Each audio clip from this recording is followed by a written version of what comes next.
What if I told you that your life, the headlines you read every morning, the crises that shake our world, and the future that worries us so much has already been written?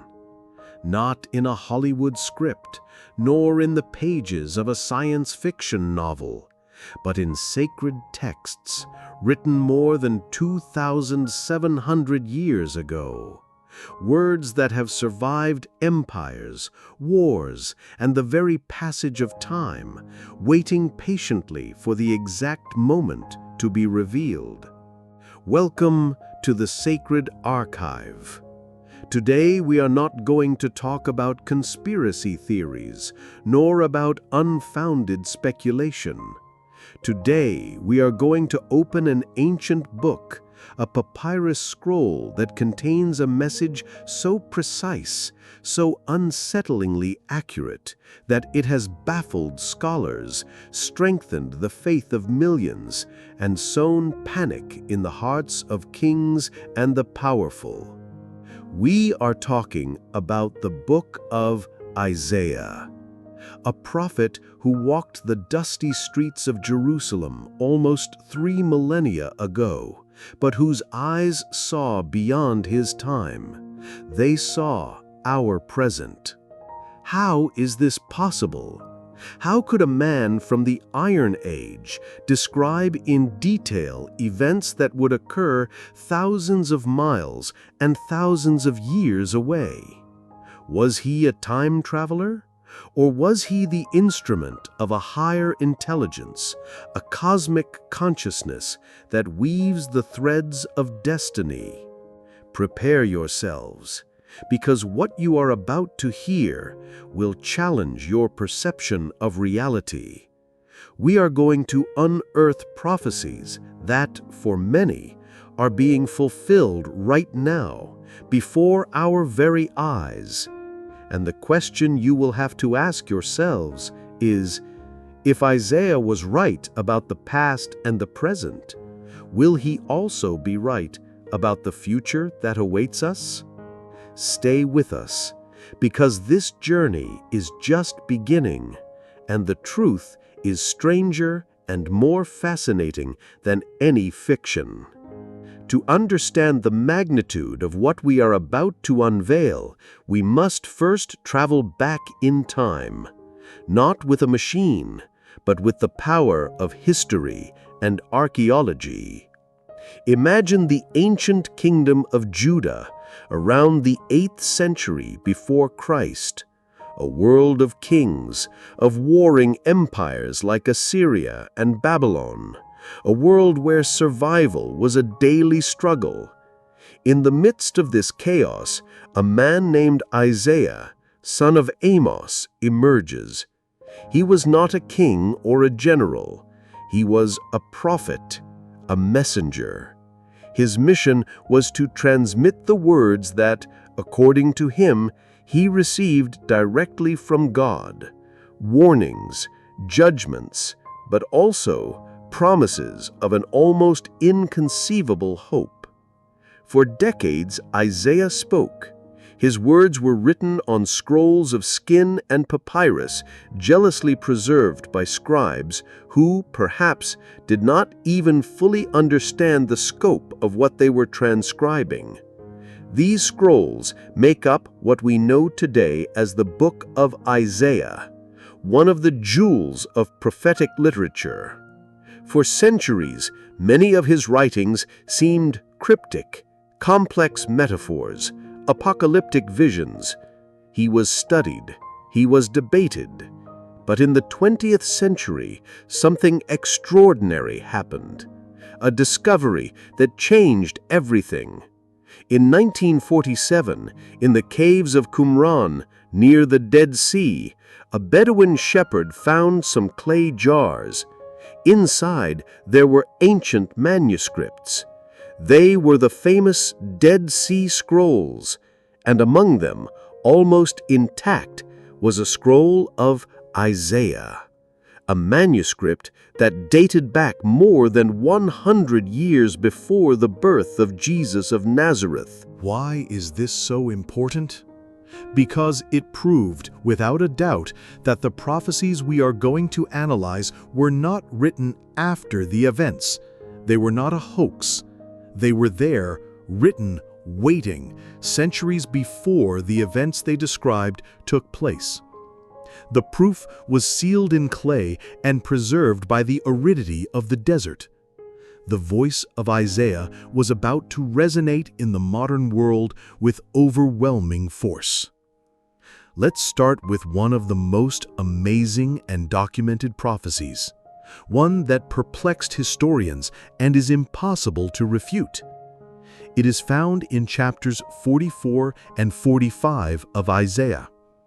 The prophet, speaking in the name of God, names a king, not a king of his time, but a king who would be born almost 150 years in the future. He names him directly, Cyrus. Isaiah prophesied that this man, Cyrus the Great, king of Persia, would conquer the mighty Babylon. But not only that, he describes how he would do it. The prophecy details that the city gates, double doors of bronze, would be opened for him, that the river that protected the impregnable Babylon, the Euphrates, would dry up to allow his army to pass. Let's think about this for a moment. It's as if someone in the time of the Catholic monarchs had written a document saying, "A general named Napoleon Bonaparte from France will conquer a large part of Europe, but will be defeated in a battle near a town called Waterloo." It would be mind-boggling. It would be inexplicable. Well, that's exactly what Isaiah did.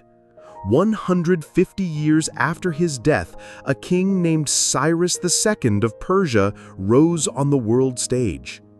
He confronted the Neo-Babylonian Empire.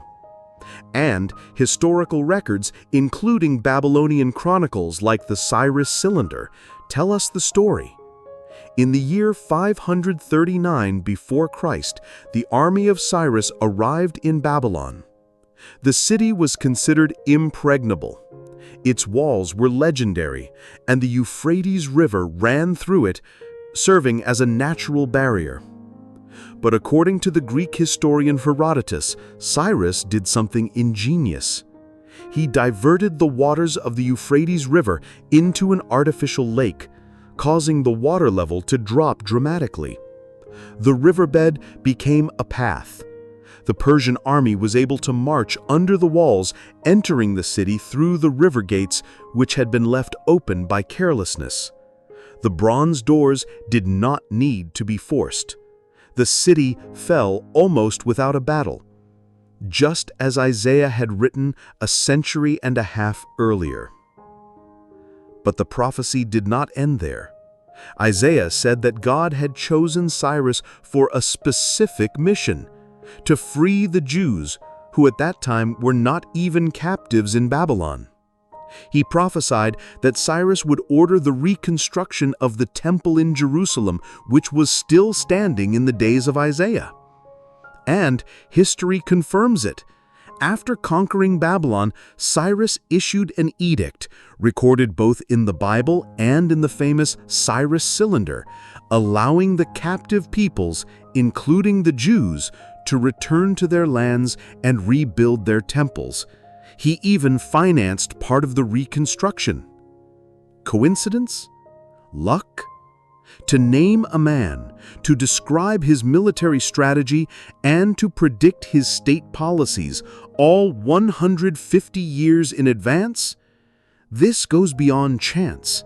It is a message engraved in history, a seal of divine authenticity that forces us to ask, if this is real, what else did Isaiah say? The fall of Babylon at the hands of Cyrus is just the beginning. It is the key that opens the door to a labyrinth of even more disturbing prophecies.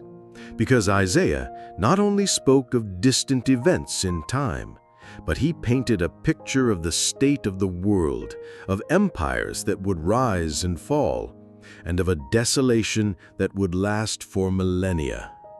Let's go back to Babylon, the great city, the jewel of Mesopotamia, the center of the ancient world. After its conquest by Cyrus, it remained an important city for a time. But Isaiah, in chapters 13 and 14, delivered a much darker and more definitive prophecy about its fate. It will never be inhabited again, nor will it be lived in from generation to generation. Nor will the Arab pitch his tent there, nor will shepherds make their flocks lie down there. And he adds, "But wild beasts of the desert will lie there, and their houses will be full of howling creatures.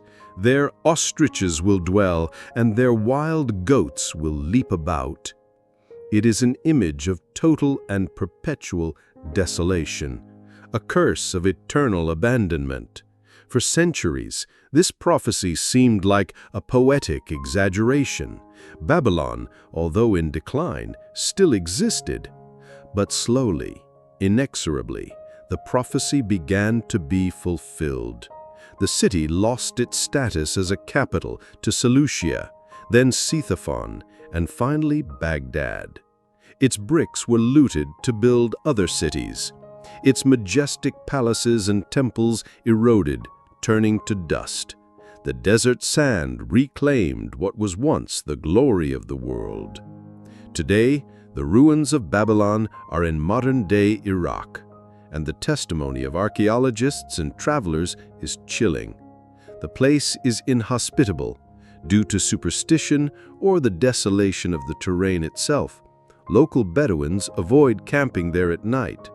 For a time, under the regime of Saddam Hussein, there was an attempt to rebuild part of the city as a tourist center, a direct challenge to the ancient prophecy.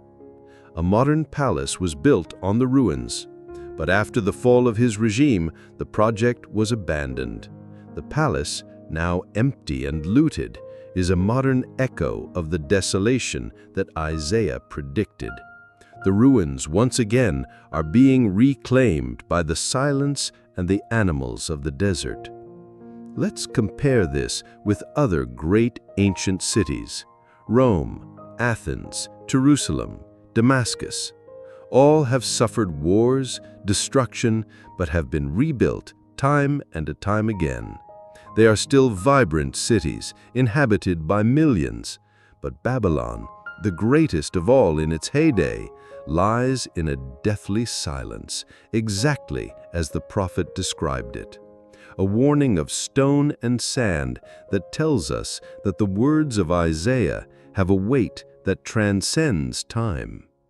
And if he predicted the fall of the greatest superpower of his own time, what did he say about other nations? Isaiah directed his prophetic gaze towards the neighbors of Israel, towards Egypt, a millennial civilization, towards Damascus, one of the oldest continuously inhabited cities. About Egypt, in chapter 19, he prophesied a civil war, an economic crisis, an ecological disaster in the Nile, and the arrival of a harsh master and a fierce king who would rule them. Historians have seen fulfillments of this at various moments in the turbulent history of Egypt, from the Assyrian and Persian conquests to more modern crises. But the prophecy about Damascus in chapter 17 is perhaps one of the most chilling for our generation. Behold, Damascus will cease to be a city and will become a heap of ruins. For thousands of years, this prophecy was not fulfilled. Damascus was known as the Pearl of the Orient. It survived countless conquests and changes of empire. It was a symbol of permanence. But in the last decade, the world has witnessed the brutal Syrian civil war. We have seen images that have chilled our blood. Entire neighborhoods of Damascus and its surroundings reduced to rubble, buildings turned into skeletons of concrete. A city that, although not erased from the map, has seen parts of itself literally become a heap of ruins. Has this prophecy already been fulfilled, or are we seeing the painful process of its fulfillment in real time? The ambiguity is in itself terrifying. It places us not as readers of an ancient story, but as witnesses, perhaps even participants of a prophecy in full development. Today's news could be tomorrow's verses. From the precision of Cyrus and the desolation of Babylon, to the turmoil in the modern world, the pattern is undeniable. The voice of Isaiah resonates through the corridors of time, describing the rise and fall of nations with an authority that defies all logical explanation. And this leads us to an inevitable question. If Isaiah was right about Babylon, Persia, Egypt, and Damascus, what did he say about his own people? What did he prophesy about the fate of Israel? The answers are even more surprising and bring us closer to the heart of the mystery. A mystery that involves dispersion, suffering, but also a promise of an impossible return. We have seen how Isaiah predicted the fate of empires and the millennial journey of a people. But now we must delve into the deepest mystery of his writings, a mystery that is not about armies or borders, but about the human soul. 700 years before the Christian era, Isaiah painted the portrait of a man. He was not a conquering king like Cyrus. He was not a prophet like himself. He was someone completely different. He describes him in several passages, but it is in chapter 53 that he gives us a portrait so detailed, so painful, and so precise that it has been called the Gospel in the Old Testament. For centuries, the Jewish people debated who this figure could be. Was it the people of Israel themselves, a future prophet? But when we read the words, it is impossible not to feel a shiver of recognition. Listen carefully. Isaiah describes this servant. He grew up before him like a tender shoot and like a root out of dry ground. He had no form or majesty that we should look at him, and no beauty that we should desire him. He begins by describing his humble origin and ordinary appearance. He would not come with the pomp and majesty of an earthly king. It would be easy to overlook him, to ignore him. Then the portrait darkens. He was despised and rejected by men, a man of sorrows and acquainted with grief. And as one from whom men hide their faces, he was despised, and we esteemed him not. Here Isaiah prophesies rejection. This servant would be a social outcast, someone whose suffering would make others feel uncomfortable, would make them look away. He would be judged, misunderstood, and devalued by his own people. But it is here that the prophecy takes a turn that would forever change the theology and faith of billions of people. Isaiah explains the purpose of this suffering. Surely he has borne our griefs and carried our sorrows, yet we esteemed him stricken, smitten by God, and afflicted. But he was pierced for our transgressions, he was crushed for our iniquities. Upon him was the chastisement that brought us peace, and with his wounds we are healed. This is revolutionary. The servant does not suffer for his own faults. He suffers for the faults of others. It is a vicarious, substitutionary suffering. Isaiah describes a concept that would become the cornerstone of Christianity: atonement. The idea that this man would bear the guilt of humanity, so that humanity could find peace and healing. the prophecy becomes even more graphic and specific. He was oppressed and he was afflicted, yet he opened not his mouth. Like a lamb that is led to the slaughter, and like a sheep that before its shearers is silent, so he opened not his mouth. He predicts his silence before his accusers, his submission to an unjust fate, not with resistance, but with the innocence of a sacrificial lamb. And then the details of his death and burial. And they made his grave with the wicked, and with a rich man in his death, although he had done no violence, and there was no deceit in his mouth. He prophesies that he would die like a criminal, executed alongside the wicked, but that he would be buried in the tomb of a rich man. A strange and specific combination of circumstances. 700 years after Isaiah wrote these words, a man named Jesus of Nazareth walked the same land. He was born in humble circumstances. He lived a life without luxury. He was despised and rejected by the religious authorities of his time. He was called a man of sorrows. He was arrested, and according to the Gospels, remained silent before his accusers, Pontius Pilate and Herod. He was flogged, wounded, and crucified between two thieves, fulfilling the prophecy of dying with the wicked. And after his death, a rich member of the Sanhedrin, Joseph of Arimathea, asked for his body and buried it in his own new tomb, fulfilling the astonishing prediction that he would be with the rich in his death.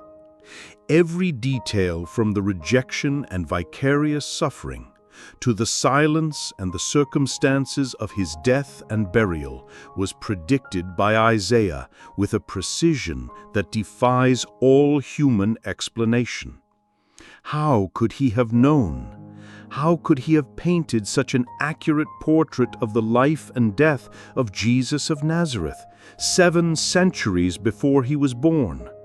For millions of Christians around the world, Isaiah 53 is the irrefutable proof that Jesus was the promised Messiah, the suffering servant sent by God for the redemption of humanity. No matter what your beliefs are, the correlation between the prophecy of Isaiah and the accounts of the life of Jesus is a historical and literary fact that demands to be examined. It is an ancient code, a coded message that waited 700 years to be decoded by an event that split history in two, a before and an after.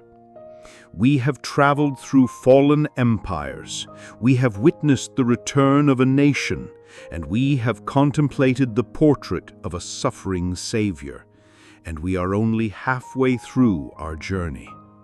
The prophecies of Isaiah do not end in the past, they extend into our future, painting a picture of what is yet to come.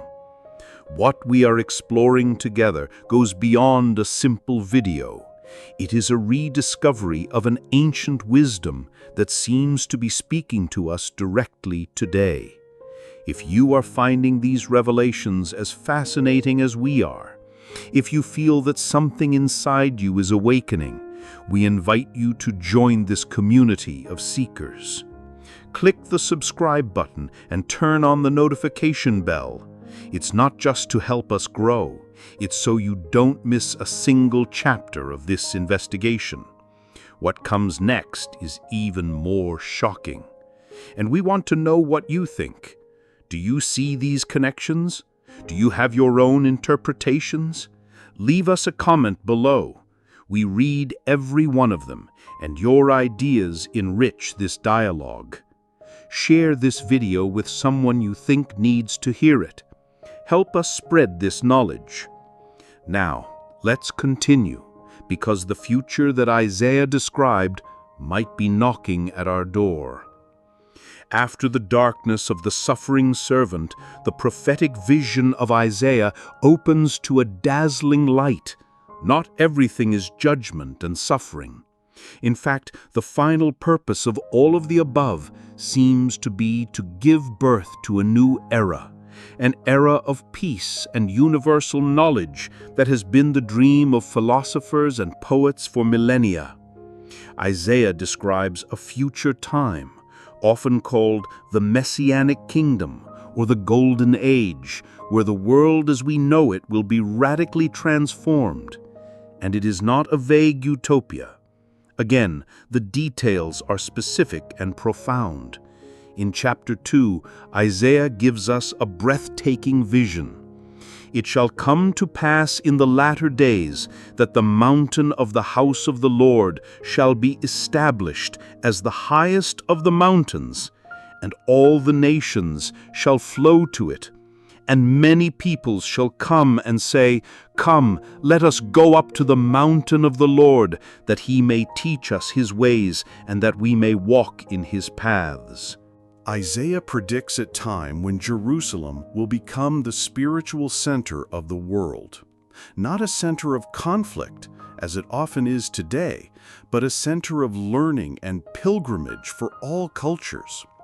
People will not go there for tourism, but with a hunger for truth, to learn the ways of God. And the result of this universal knowledge is world peace. A true and lasting peace, not just the absence of war. Listen to this famous prophecy from chapter 2, verse 4. He shall judge between the nations, and shall decide disputes for many peoples. And they shall beat their swords into plowshares, and their spears into pruning hooks. Nation shall not lift up sword against nation, neither shall they learn war any more. Think about the meaning of this. The total reconversion of the military industry, the end of armies, of training for war, of the very concept of armed conflict between nations. The world's defense budget, which amounts to trillions of dollars, would be redirected to agriculture, to food, to life. In our current world full of geopolitical tensions, arms races, and wars that are broadcast live, this prophecy seems more distant than ever. And yet, the image is so powerful that it is engraved in the consciousness of humanity. A statue with this very scene is, ironically, in the gardens of the United Nations headquarters in New York, a constant reminder of an ideal that we have not yet reached. But the transformation that Isaiah describes is not only political and social, it is also ecological. It is a restoration of nature itself, a healing of the planet. In chapter 11, we are given one of the most beautiful images in all of literature. The wolf shall dwell with the lamb, and the leopard shall lie down with the young goat, and the calf and the lion and the fattened calf together, and a little child shall lead them. The cow and the bear shall graze, their young shall lie down together, and the lion shall eat straw like the ox. The nursing child shall play over the hole of the cobra, and the weaned child shall put his hand on the adder's den. This describes a total harmony in creation. The food chain, based on predation and violence, is rewritten. The instinct to kill is eliminated. The fear between species disappears, to the point that a small child can play safely with animals that we now consider deadly. Is it a metaphor for peace among men? Many have interpreted it that way. But the language is so literal, so physical, that it invites us to consider the possibility of a true renewal of creation, a reversal of the law of the jungle. And the cause of all this transformation, both social and natural, is summarized in a final phrase from that same prophecy. Isaiah 11:9. For the earth shall be full of the knowledge of the Lord as the waters cover the sea. World peace and ecological harmony are not the result of a political treaty or an environmental agreement. They are the natural fruit of a change of consciousness on a global level, a deep and universal knowledge of the Creator that permeates every aspect of existence in the same way that water fills every abyss and every crack at the bottom of the ocean. These prophecies of a golden age present us with a paradox. They give us incredible hope in a glorious future, but at the same time, they highlight how far we are from it. They force us to look at our broken, violent, and polluted world and ask, how do we get from here to there? What has to happen for swords to be turned into plowshares and wolves to lie down with lambs? Isaiah also has answers for that, and his answers are a solemn warning for our generation. Before the glory comes a judgment. Before the renewal comes a purification, and the signs of that purification could be manifesting right now. It would be a mistake to think that the book of Isaiah is just a collection of fulfilled predictions and promises of a golden future. It is also a mirror that the prophet held up to his own society and that today is directly reflected in ours. And the image it returns to us is often deeply disturbing. Isaiah was not only a seer of the future, he was a social and moral critic of his present, and the warnings he launched against the arrogance, injustice, and decadence of his time resonate with chilling clarity in the 21st century. In chapter 5, Isaiah pronounces a series of woes, a form of lament and judgment against the sins of his nation. And it is impossible to read them without thinking of today's headlines. Woe to those who join house to house, who add field to field, until there is no more space, and you are made to dwell alone in the midst of the land. Here Isaiah condemns real estate greed and the concentration of wealth in a few hands, which displaces the poor and creates a society of extremes. Isaiah describes a total inversion of moral values, a deliberate confusion between good and evil, where fundamental truths are ridiculed and lies are celebrated. He speaks of a war against reality itself, a deconstruction of truth until nothing makes sense. In our era of post-truth, of viral disinformation and debates that seek to redefine the most basic concepts of biology and ethics, Isaiah's warning is like a beacon in the fog. But Isaiah does not stop at social criticism. He also speaks of a judgment that will come upon the whole world because of human arrogance. In chapter 2, he describes a day of the Lord that will come against everyone who is proud and lofty, against everyone who is lifted up, and he shall be brought low. He says that this judgment will be against all the cedars of Lebanon, lofty and lifted up, and against all the oaks of Bashan. These were symbols of power and pride. It is a judgment against the human power structures that believe themselves to be invincible. And the result is a total collapse in trust in the human system. And the haughtiness of man shall be humbled, and the lofty pride of men shall be brought low, And the Lord alone will be exalted in that day, and the idols he will utterly abolish. Isaiah predicts a cosmic great reset, an event or a series of events so cataclysmic that they will force humanity to abandon its arrogance and its faith in its own creations, whether they be technological, economic, or political. It will be a dismantling of the modern idols in which we have placed our trust instead of God. This is not an easy prophecy to hear. It is not a feel-good story. It is a warning. It is the siren of an air raid sounding from the depths of history. It tells us that the current path of humanity, marked by injustice, hedonism, moral confusion, and unprecedented arrogance, is not sustainable. It leads to a precipice. These warnings were not given to condemn, but to call to repentance, to awaken a sleepwalking humanity before it is too late. They are the reason why the peace of the Golden Age cannot simply happen.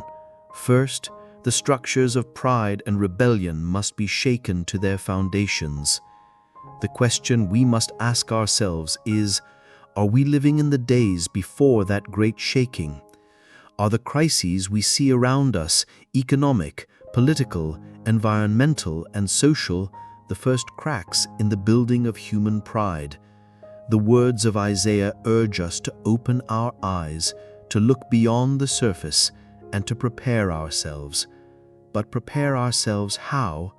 The answer is not in building a bunker, but in building a spiritual ark. We have traveled a long and sometimes dark road.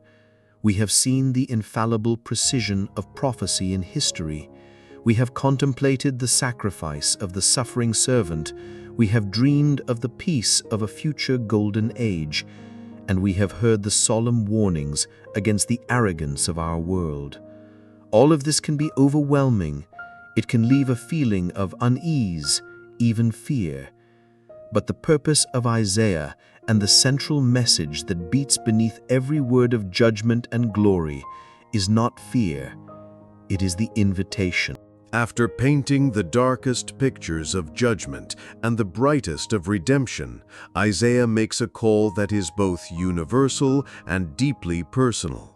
It is the voice of God extending through the centuries to reach every individual, you and me. In chapter 55, the prophet writes one of the most beautiful invitations in the entire Bible. Come, everyone who thirsts, come to the waters, and he who has no money, come, buy and eat. Come buy wine and milk without money and without price. This is an offer of pure grace. In a world where everything has a cost, where something is always demanded of us in return, here we are offered true sustenance, the wine of joy, the milk of spiritual nourishment, completely free of charge. The only condition is to recognize that we are thirsty. It is to admit our emptiness, our need. The invitation continues. Seek the Lord while he may be found. Call upon him while he is near. Let the wicked forsake his way, and the unrighteous man his thoughts. Let him return to the Lord, that he may have compassion on him, and to our God, for he will abundantly pardon. Here we are given the roadmap. It is not complicated. It is a call to seek, to call, to turn. It is a call to repentance, which is not just feeling sorry, but changing direction, to abandon the ways and thoughts that lead us away from life and truth, and to turn to the source of mercy and forgiveness. Isaiah assures us that God's forgiveness is not scarce or reluctant, it is abundant. This is the heart of the message. In the face of prophecies of global crises and an imminent judgment, the answer is not panic, but personal seeking. It is to secure our own connection with the Creator, who offers himself as a refuge in the midst of the storm. Isaiah expresses it with a powerful image in chapter 26. You will keep in perfect peace him whose mind is steadfast, because he trusts in you. Perfect peace. In Hebrew, it is shalom, shalom, a double peace, a peace that embraces everything, internally and externally. And this peace is not found by changing our circumstances, but by changing the focus of our mind, keeping our thoughts steadfast on Him, trusting in Him. In the midst of the chaos that Isaiah predicted and that we see unfolding, this is the promise of an anchor for the soul. The book does not leave us as mere spectators of a cosmic drama. It invites us to be participants in the story of redemption.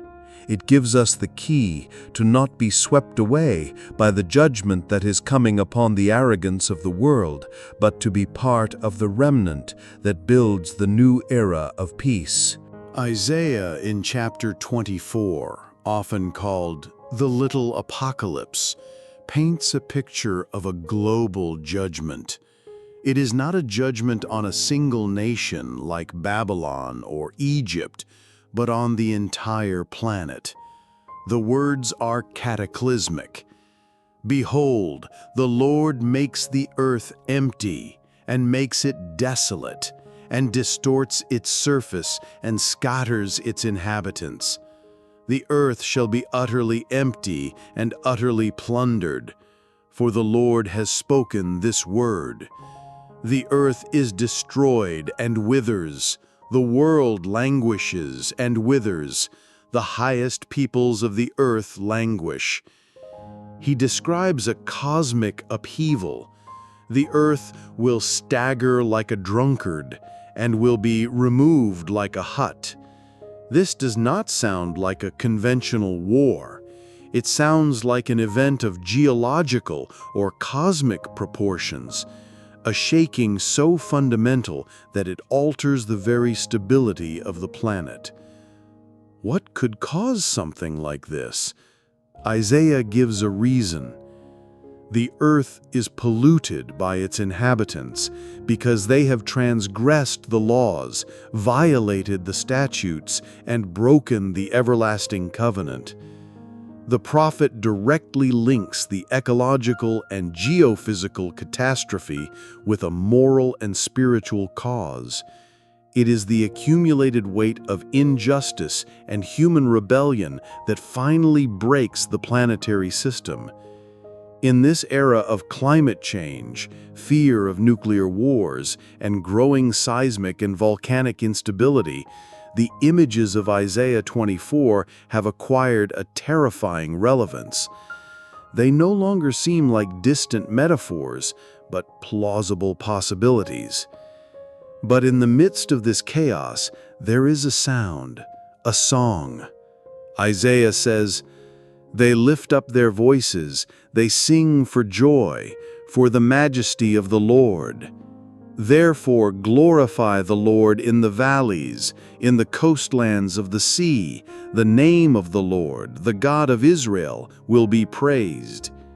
Even as the world falls apart, there is a remnant, a group of people whose faith is not shaken.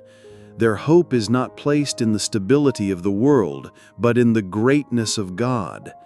They find a reason to sing, not because they deny the catastrophe, but because they see beyond it.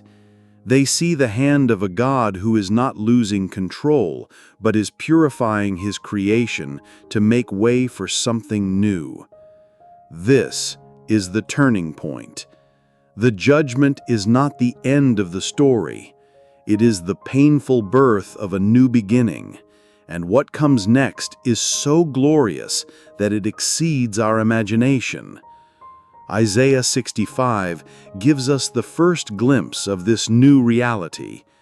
God Himself announces, "For behold, I create new heavens and a new earth, and the former things shall not be remembered or come into mind."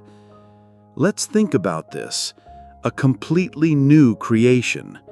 Not a simple repair or restoration of the old one, but a recreation.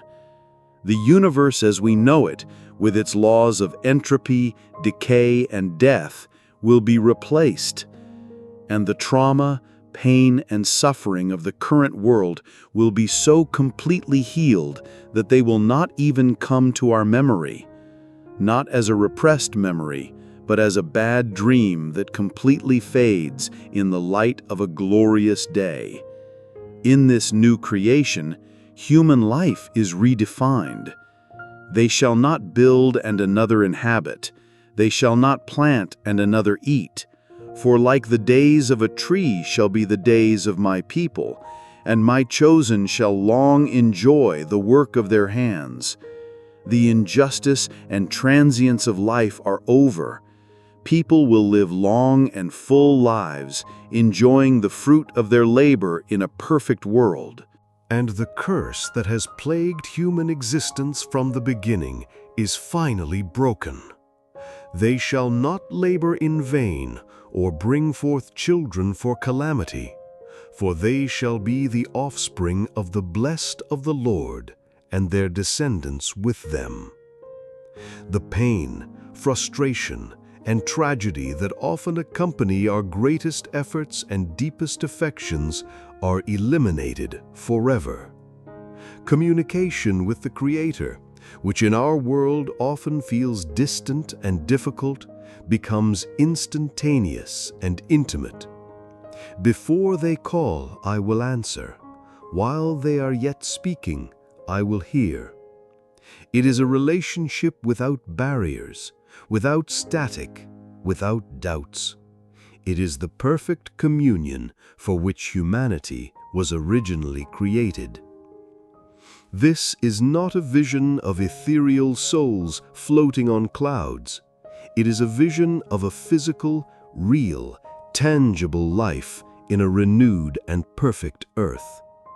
It is the definitive answer to the deepest longing of the human heart, a permanent home, a life with purpose, and an endless, loving relationship with our Creator.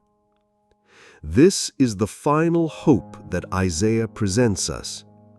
It is the destiny towards which all history is heading, not towards annihilation, not towards a meaningless void, but towards a new creation full of joy, peace, and the manifest presence of God. This promise changes our perspective on everything else.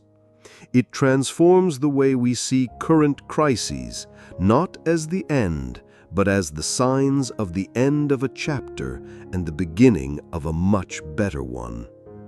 It transforms the way we see suffering, not as something meaningless, but as a temporary affliction that cannot be compared to the glory to come. And it gives us a mission.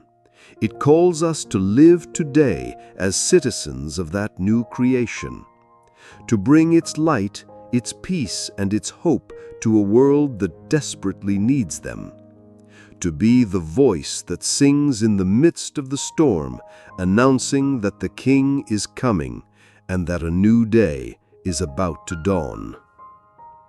The story that Isaiah tells, and that we have traveled together, is not just about the past or the future. It is about the decision that each of us faces today. Will we live for the world that is fading away, or will we live for the new creation that is to come? The choice, as always, is ours. This invitation has been open for 2,700 years. It has been accepted by millions of people throughout history, who have found in these words not only fascinating prophecies, but a source of life, hope, and personal transformation.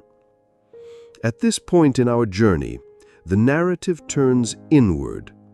The prophecies have shown us the map of the world and of time. Now, they give us a compass for our own heart. The question is no longer just whether the prophecies of Isaiah are true. The question is, what will we do with that truth? Will we let this information be just another curious fact, or will we allow it to transform us? Will we recognize our own thirst and accept the invitation to the waters? Because in the end, the plan of God, revealed through Isaiah, is not just to save the world in an abstract sense. It is to save people, one by one. And the most important salvation story you can witness is the one that can happen inside you. If you have felt the weight and truth of these words, if they have moved you or awakened a curiosity you did not have before, we ask you one last time to join our community. Subscribe and share this message. There are so many people looking for answers, looking for hope in a world that often seems to have none. You can be the bridge for them to find it too. But more importantly, we encourage you not to just stick with what you have heard. Get a Bible. Open the book of Isaiah for yourself. Read it slowly. Let the words speak to you directly. The greatest adventure of all is the personal discovery of God. Our mission on this channel is to ignite the spark, but the fire must burn in your own heart. Throughout this incredible journey, we have unearthed a treasure of knowledge. We have seen how the voice of an Iron Age prophet described with pinpoint accuracy the fall of the greatest superpower of his time, naming its conqueror a century and a half before he was born. We have walked with a people through an exile of 2 millennia, only to witness their impossible return to their land, a miracle that unfolded in the headlines of the 20th century. We have contemplated the unsettlingly detailed portrait of a suffering Messiah, whose wounds, according to prophecy, would bring healing to humanity. And we have glimpsed a future so glorious that it defies our imagination. A world without war, a nature in perfect harmony, and finally, a new creation free from pain, death, and oblivion. Faced with this avalanche of evidence, of fulfilled prophecies and astonishing promises, the inevitable question that hangs in the air is no longer whether we can trust the words of Isaiah. The question now is much deeper, much more personal. Who is the God who speaks through Isaiah? What is the character of the being who knows the end from the beginning, who declares future things that have not yet happened? Because understanding who he is the key to understanding everything else. Isaiah not only shows us the future, he reveals the face of God. In chapter 40, the prophet throws down a challenge, a question that seeks to shake us from our small human perspective. Who has measured the waters in the hollow of his hand, and marked off the heavens with a span, enclosed the dust of the earth in a measure, and weighed the mountains in scales, and the hills in a balance? It is a poetic image of an incomprehensible power and intelligence. The God of Isaiah is not a tribal God, a local deity limited to a stone temple. He is the cosmic architect, the engineer of the universe. The oceans, which to us are vast and untamable, to him are like a few drops in the palm of his hand. The starry heavens, which fill us with awe at their immensity, he can measure with the breadth of his hand. Isaiah continues by contrasting this infinite creator with the pinnacle of human power. To whom then will you liken God, or what likeness compare with him? Behold, the nations are like a drop from a bucket, and are accounted as the dust on the scales. All the inhabitants of the earth are like grasshoppers. He stretches out the heavens like a curtain, and spreads them like a tent to dwell in. The superpowers that dominate our news, the economies that move the world, the ideologies for which we fight and die, in the eyes of this God, are less than a drop of water, less than a speck of dust. He does not say this to humiliate us in a destructive sense, but to free us from the tyranny of placing our faith and our security in things so fragile and fleeting. He calls us to lift our eyes above the kingdoms of the grasshoppers and to behold the one who sits on the throne of the universe. This is the God who predicts the future with such ease, because for him, time is not a line he travels, but a tapestry he is woven. He sees the complete pattern, every thread, every color, every knot, from beginning to end. That is why he could name Cyrus. That is why he could detail the fall of Babylon and the return of Israel. He was not guessing, he was reading his own masterpiece. And it is this same God who offers us a promise. If his power is so vast and his knowledge so infinite, what then is his heart like? How does such a being relate to us, the fragile creatures that we are, like the grass that withers and the flower that fades? The answer is the most amazing part of Isaiah's revelation. The prophet tells us, "He will tend his flock like a shepherd. He will gather the lambs in his arms. He will carry them in his bosom, and gently lead those that are with young." The cosmic architect is also the tender shepherd. The power that holds the galaxies is the same power that stoops to pick up the weakest lamb and carry it close to his heart. His infinite majesty does not nullify his personal intimacy, but makes it even more awe-inspiring. This revelation of the character of God, his infinite power combined with his tenderness as a shepherd, is not a mere theology lesson. It is the anchor we need in the midst of the storms of life and the prophecies of judgment we have explored. It is easy to hear about the shaking of the earth and feel fear. It is natural to see the warnings against moral decay and feel anxiety for the future of our children. But it is precisely for those moments that God gives us some of the most powerful promises through his prophet. Again and again throughout the book of Isaiah, we find a divine antidote to fear. In chapter 41, verse 10, we find one of the most beloved and memorized promises of all time. Listen to every word, because it is a direct balm for the human soul. "Fear not, for I am with you. Be not dismayed, for I am your God. I will strengthen you. I will help you. I will uphold you with my righteous right hand." Let's analyze this. It is not a suggestion, it is a command. Fear not. Why? For the most powerful reason that exists. For I am with you. The presence of God is the fundamental answer to fear. Then he gives us a series of guarantees. He will strengthen us when we feel weak. He will help us when we can't go on. He will uphold us with his own right hand, the hand of power and authority. It is not a distant help, it is an intimate and constant support. But what happens when the trials are overwhelming, when we feel drowned by circumstances? Isaiah 43 has the answer.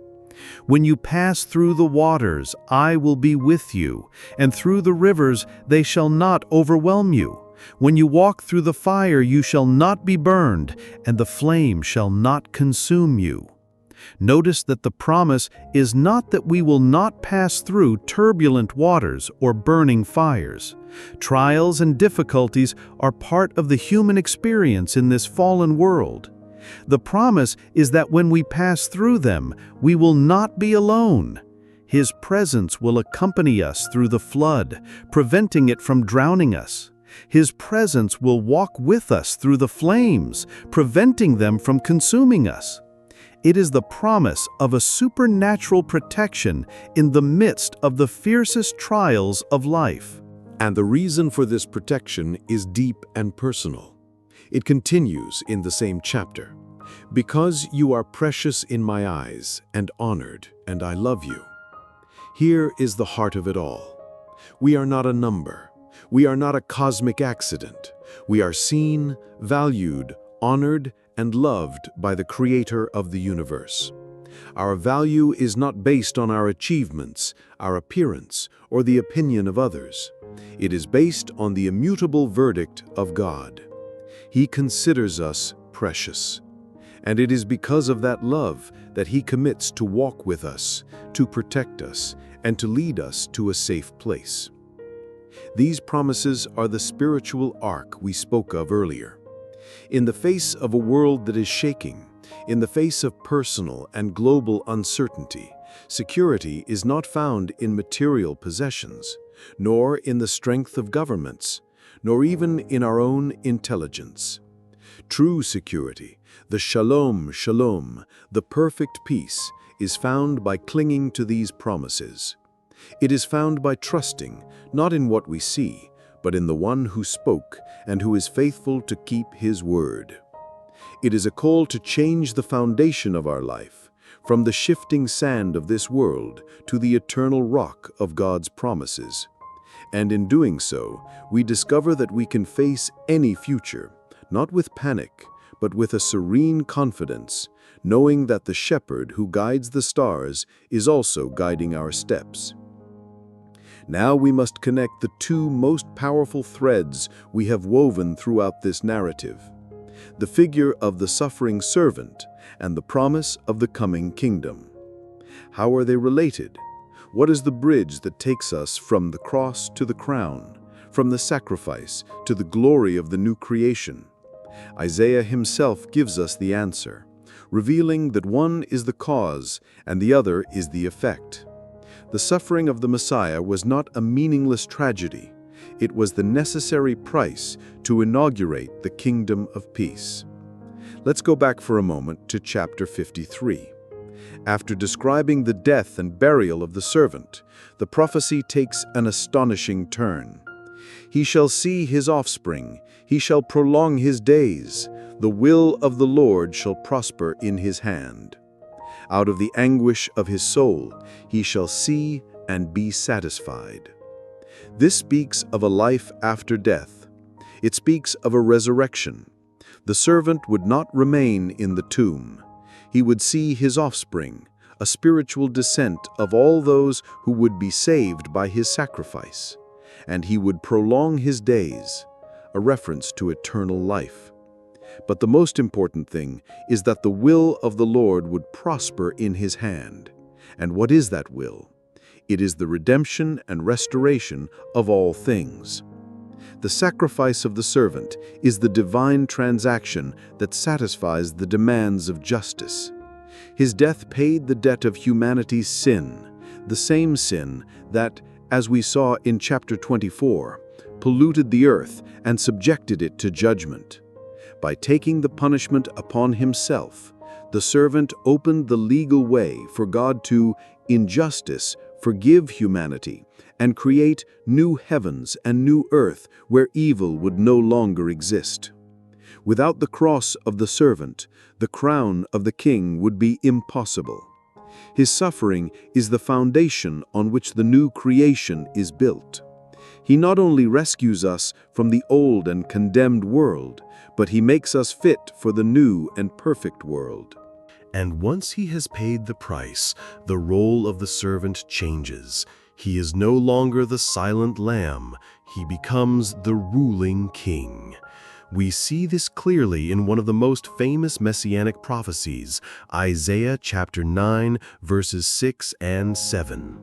For to us a child is born, to us a son is given, and the government shall be upon his shoulder.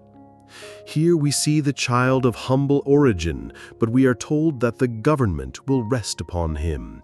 His authority is absolute. And then come his titles, his names of government. And his name shall be called Wonderful Counselor, Mighty God, Everlasting Father, Prince of Peace.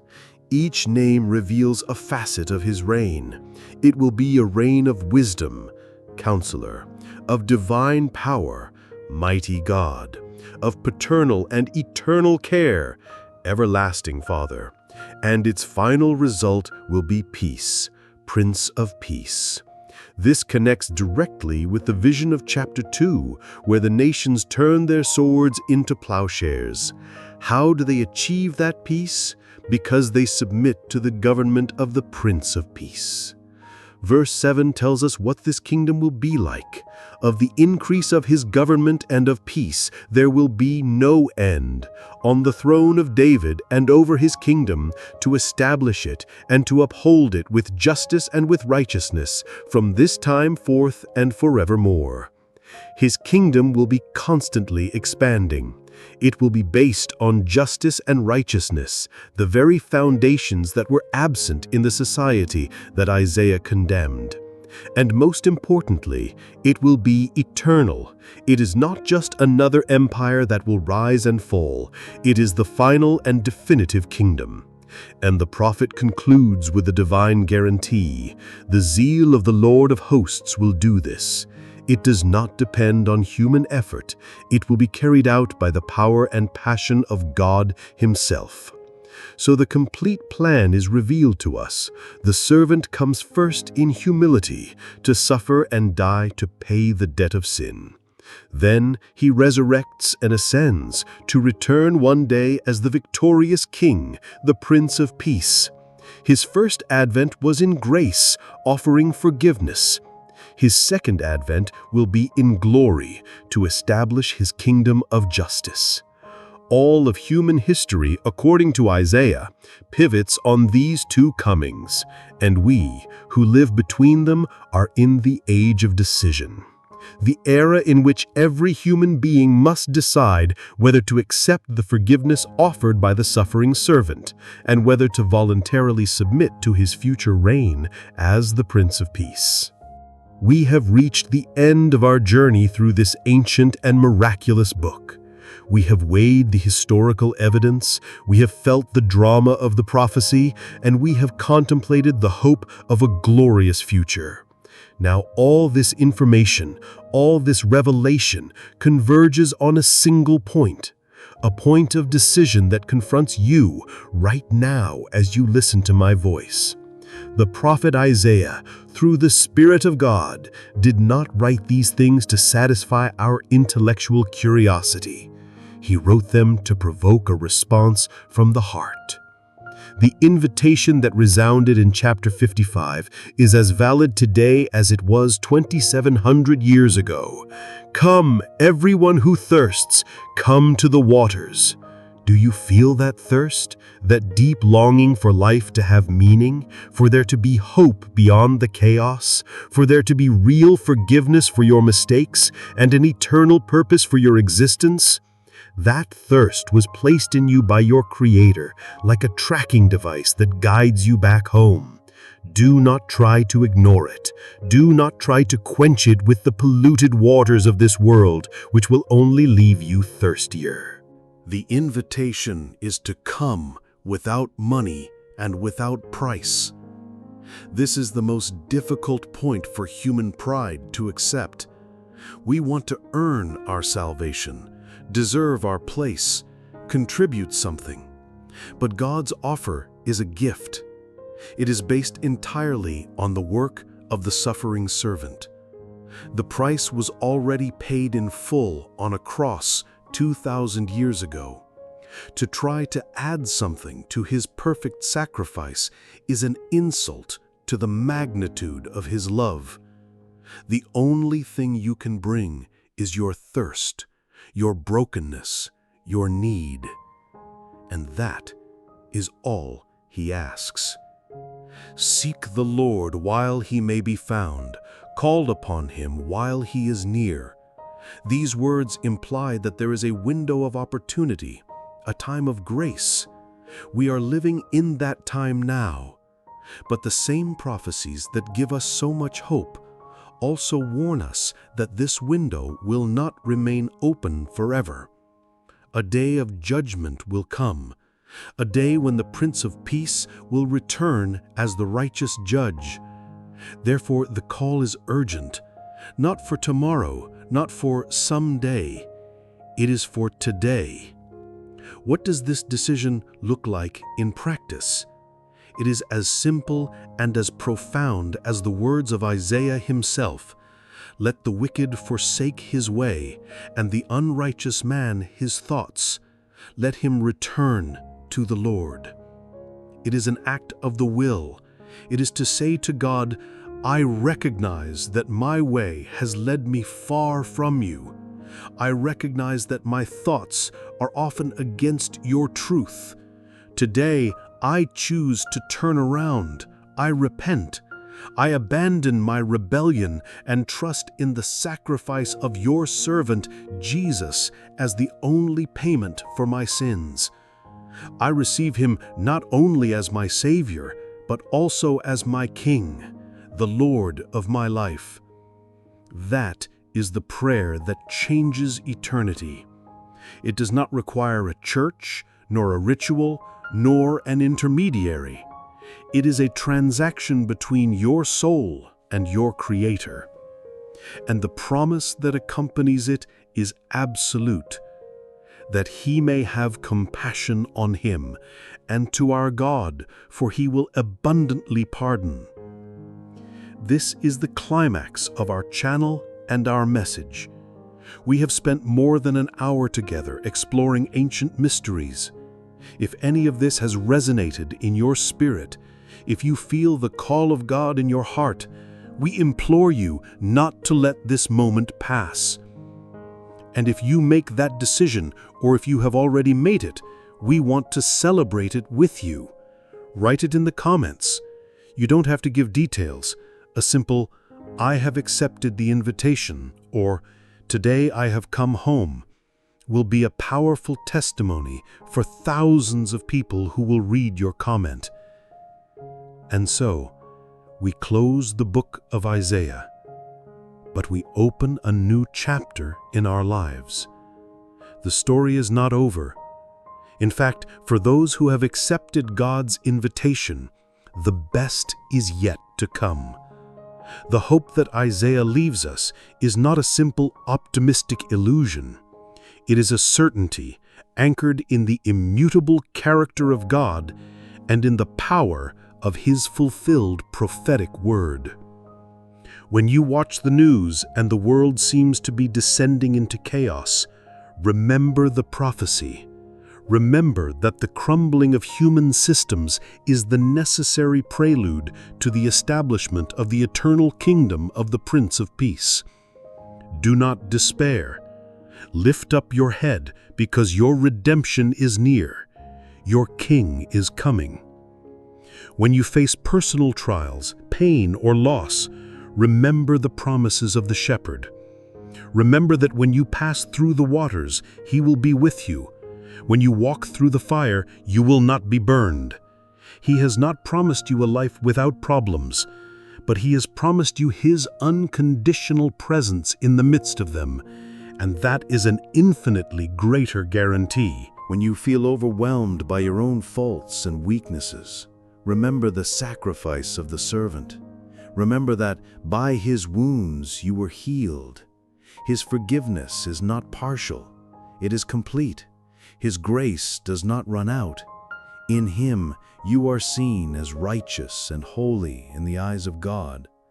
Live in the freedom of that forgiveness and extend it to others. And when you contemplate the future, do not allow fear to dictate your emotions. Allow the vision of Isaiah to paint the horizon of your soul. Dream of the new heavens and the new earth. Long for the day when every tear will be wiped away, when death will be swallowed up by victory, and when we will dwell in the manifest presence of our Creator and Savior. A world where the wolf and the lamb rest together, where justice flows like a river, and where the knowledge of the glory of God covers the earth as the waters cover the sea. That is your destiny. That is your inheritance. That is the hope that anchors you, motivates you, and gives you a reason to live with purpose and joy every day, regardless of the circumstances. And for the last time, we ask you to subscribe, not only to grow this channel, but to join a global community of people who are awakening to these truths, who seek to live in the light of eternity. Share this video with everyone you know who is looking for answers, who needs hope. Be the link in the chain that leads them to find the truth that sets them free. Thank you for joining us on this long, but we believe transformative journey. May the peace of God, which surpasses all understanding, guard your hearts and your minds in Christ Jesus, and may you live each day in the light of His glorious return. Until next time. And now, to conclude, let's return to the final promise, to the hope that shines beyond all darkness, the reason why we can face the future, not with fear, but with expectant faith. The promise of a God who does not abandon His creation, but leads it to its glorious final destiny. A destiny of joy, peace, and eternal communion with Him.